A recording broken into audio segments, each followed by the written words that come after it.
Shalom. All praises to Yahweh by Hashem Yahweh Shah. Double honors to the apostles that rule well.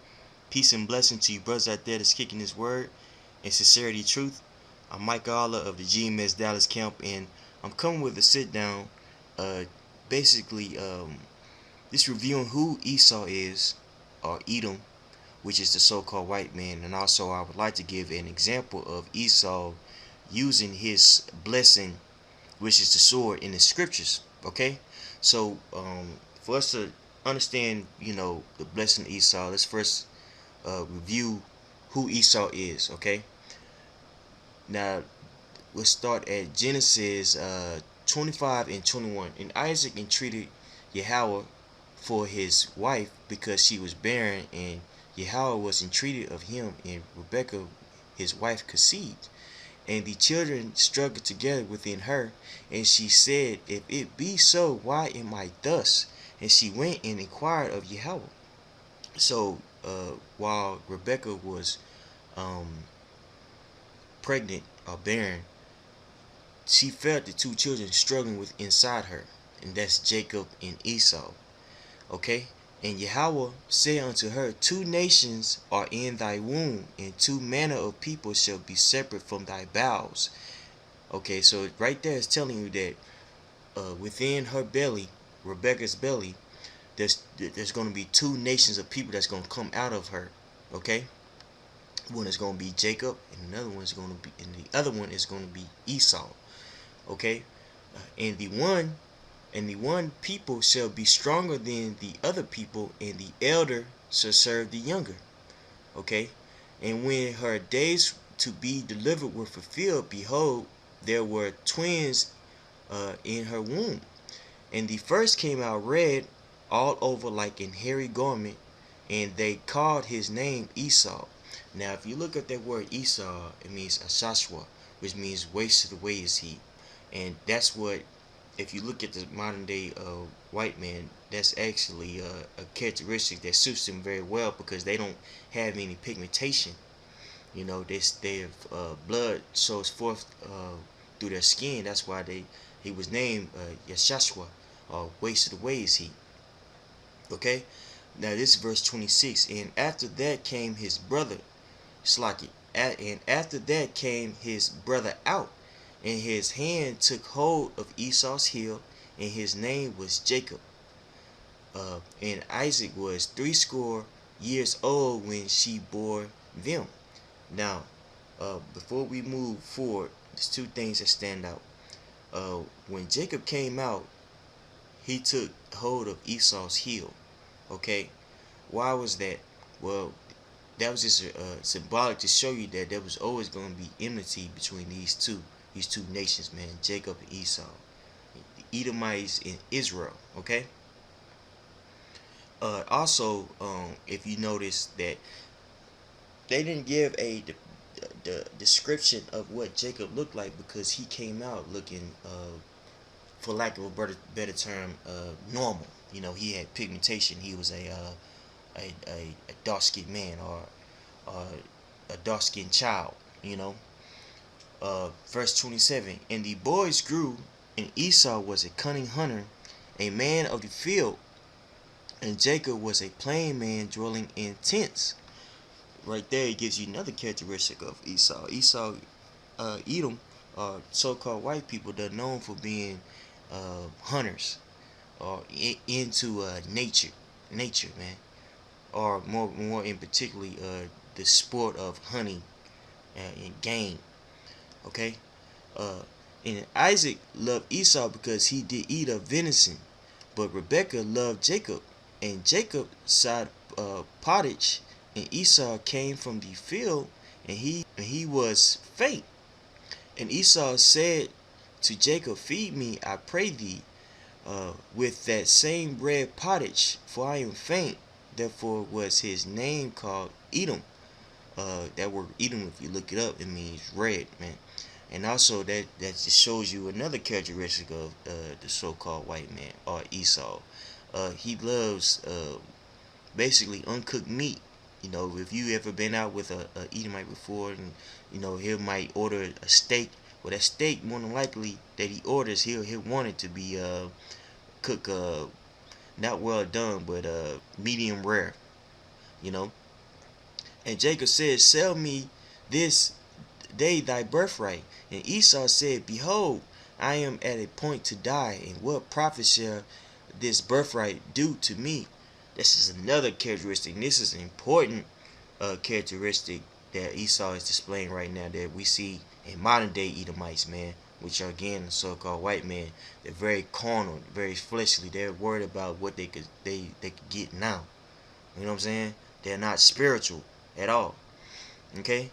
And because if he was spirit, think about it. If he was spiritual, why would he sell his birthright, right? He would understand this, the importance of that birthright, man. But he was being carnal, which if you look at that, carnal means fleshly, man. Verse 33, and Jacob said, "Swear to me this day," and he swore unto him, and he said, and he sold his birthright unto Jacob. All right. So we're gonna start right there because I just wanted to quickly review who Esau was. Now let's go and review Esau's blessing. Okay, so this is Genesis 27 and 30. And it came to pass, as soon as Isaac had made an end of blessing Jacob, and Jacob was yet scarce gone out from the presence of Isaac his father, that Esau his brother came in from hunting. Now if you read up, Isaac was on his deathbed, and he told Esau to go and basically catch him game. Because he wanted him, he wanted his last meal to come from his son Esau, in which he loved. And of course, we know Esau was a hunter, so he sent Esau out to go hunting. Rebecca basically heard, I guess, the agreement, for lack of a better term, that Esau and Isaac had with each other. So she told Jacob, basically, go to the flock, get two kids, Salakia, kill them. She was going to basically cook for Isaac, and she had Jacob put kid skin on the back of his neck and also on his palm to make himself look like Esau, feel like Esau. Salakia. All right. So with him doing that, he was able to get the blessing that Esau was supposed to get. Okay.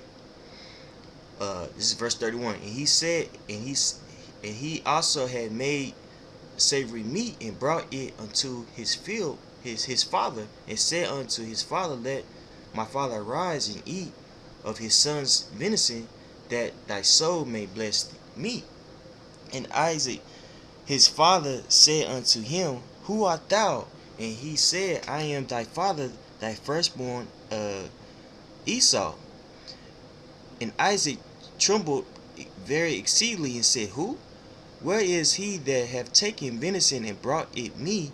And I have eaten all before thou camest, and have blessed him, yea, and he shall be blessed." And when Esau heard the voice, the words of his father, he cried with a great and exceedingly bitter cry, and said unto his father, "Bless me, even me also, O my father."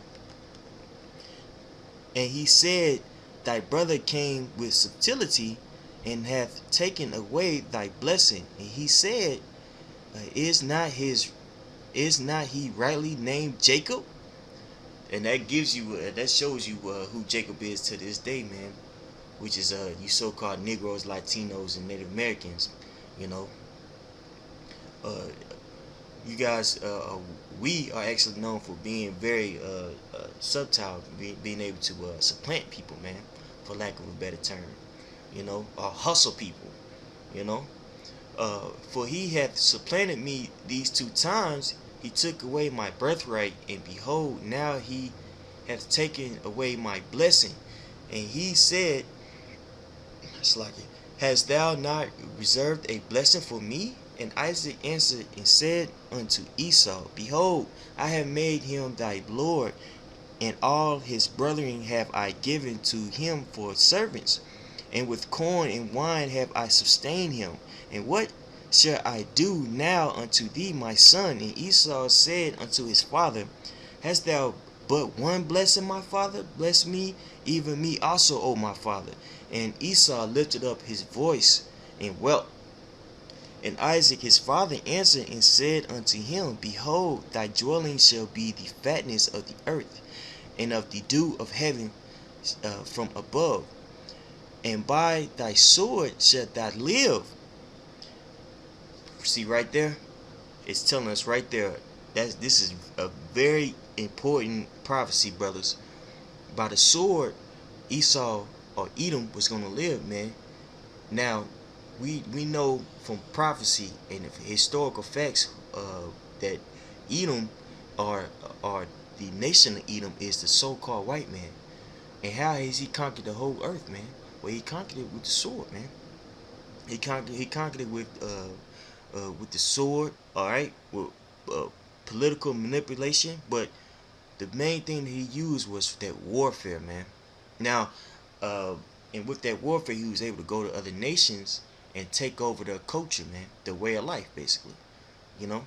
Now, I wanted to give an example in the scriptures of Esau basically taking over uh one's culture. Okay. Now, this is Deuteronomy 2:12. The Horites also dwelt in Seir before time, but the children of Esau succeeded them when they had destroyed them from before them and dwelt in their stead, as did unto the land, as Israel did unto the land of his possession, which Yahweh gave unto them. See right there, if you look at the that word horn, it goes back to the word uh, Horites. Now, let me get that for you, brothers. Now, the Horites were basically they were kin to the Hivites. They were part of the Hivites tribe, which are Canaanites, right? Now, this is according to Bible study tools, and the word right there is Korea, Korea, Korea, which means Horite, cave dweller, the inhabitants of Mount Seir.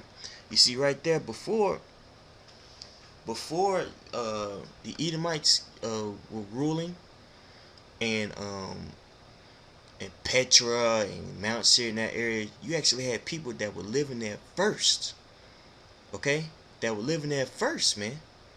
But Esau actually went over there and stole their those people's identity, man. Let's go down to verse 20 because it's going to tell you again what Esau had done. Actually, 22, Slaki brothers. This is Deuteronomy 2:22.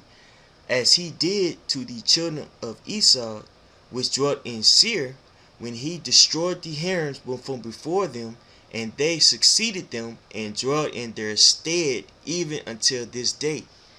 So right there, it's telling you, man, that Esau went over there and killed these people and basically took over their identity. Now, if you read up, it's kind of similar to what it say in verse 12 when it's concerning Israel. But you understand the context of what it's talking about. When Israel went to the land of Canaan, they kicked the Canaanites out, and they were unctioned by the Most High not to take on those customs, man, of the Canaanites. But it was different for Esau. What Esau did, he actually took over those people's identity, man. All right. Now, get this for you, Buzz, if I could pull it up. I want to get Horites.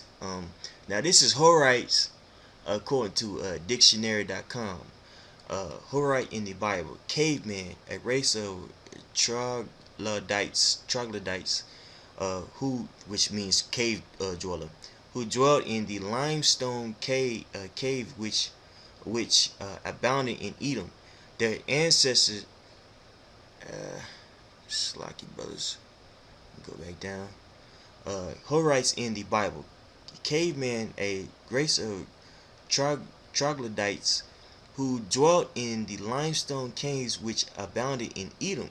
Their ancestors were Seir, who probably gave his name to the district where he lived. they were a branch of the Hivites. And you can look that up in Genesis 14:6, Genesis 36 and 20 through 30. They were dispositioned by the descendants of Esau, and as a people gradually became distinct. You see that? So and also I use this particular website because it actually gives this this source right here, which is the Easton's 1890s Bible Dictionary. Now you see the pattern of Esau already beginning though, man. He goes to the other countries, man. He basically takes over their identity, man. Now I received this information from a book called Germany and Edom. Now, this book has a lot of bones in it because it's a so-called Jew, which is Khazar, wrote this particular book, and basically what he's saying is the Germans are in fact the Edomites, which we know there are more Edomites than just the Germans, but it gives good historical facts and it cross references to the scriptures. That's why I wanted to use this particular book. Now this is Germany and Edom. This is chapter 2. This is Esau and the Horites, a Canaanite people who became Edomites. Scriptures identifies Esau with the Edomites, as well as having a small enclave to the southeast of Judah. The Edomites also gave rise to scattered groups of importance throughout the Middle East. Esau was joined to the Horites. The Horites are the Horites of the scripture. Yeah, let's look down. Man, I wish I could had a better map for you brothers, so you guys could really see. Actually, if you guys will bear with me, I'm gonna pull up a map. I would like to pull up a map real quickly so you guys can see where Esau's nation was in ancient times, so we kind of understand where everything was at. Okay, this is beautiful.